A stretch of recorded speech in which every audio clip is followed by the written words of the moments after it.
ஆரணி மக்களவை தொகுதியில் அதிமுக வேட்பாளர் ஜி.வி. கஜேந்திரன் தனது ஆதரவாளர்களோடு சாலையோரத்தில் ஹாலோ பிளாக் கற்களை அடுக்கியும் பெட்ரோல் டீசல் விநியோகித்தும் வாக்குகளை சேகரித்து வருகின்றனர்.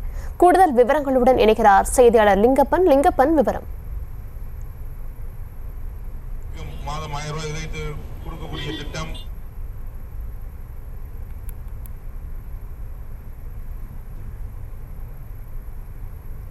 ஆரணி மக்களவை தொகுதியில் அதிமுக வேட்பாளர் ஜி.வி. கஜேந்திரன் தனது ஆதரவாளர்களோடு சென்று சாலையோரத்தில் ஹாலோ பிளாக் கற்களை அடுக்கியும் பொதுமக்களுக்கு பெட்ரோல் டீசலை விநியோகித்தும் வாக்குகளை சேகரித்து வருகிறார்.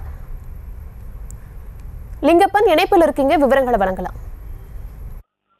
தர்ஷினி, ஆரணி பாராளுமன்ற தொகுதியில் அதிமுக வேட்பாளருமான ஜி.வி. கஜேந்திரன் தனது ஆதரவுகளோடு கிராம பகுதிகளில் வாக்குகளை சேகரித்து வருகிறார். இந்த நிலையில் திருவண்ணாமலை மாவட்டம் ஆரணி அடுத்த களம்பூர், முக்குரிமை, கஸ்தம்பாடி, இளப்போகோணம் உள்ளிட்ட பல்வேறு பகுதிகள் கிராமங்களில் வாக்கு சேகரித்து வருகிறார். அந்த வகையில் சாலையில் ஓரங்களில் இந்த ஹாலோ பிளாக் என்று சொல்லக்கூடிய கற்களை புதைக்கும் பணியில் ஈடுபட்டு வருகிறார். அந்த இடத்துல இவரும் உடன் சேர்ந்து அந்த கூலி தொழிலுடன் ஹாலோ பிளாக் கல் புதைக்கும் பணியில் ஈடுபட்டு வாக்குகளை சேகரித்தார். அதே போல் அருகாமையில் இருக்கக்கூடிய பெட்ரோல் பங்கில் பெட்ரோல் மற்றும் டீசல் விநியோகம் செய்து வாக்காளரிடையே வாக்குகளை சேகரித்து வருகிறார். தர்ஷினி,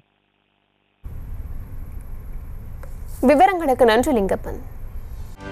செய்திகளை உடனுக்குடனும் துல்லியமாகவும் தெரிந்து கொள்ள சப்ஸ்கிரைப் பண்ணுங்க.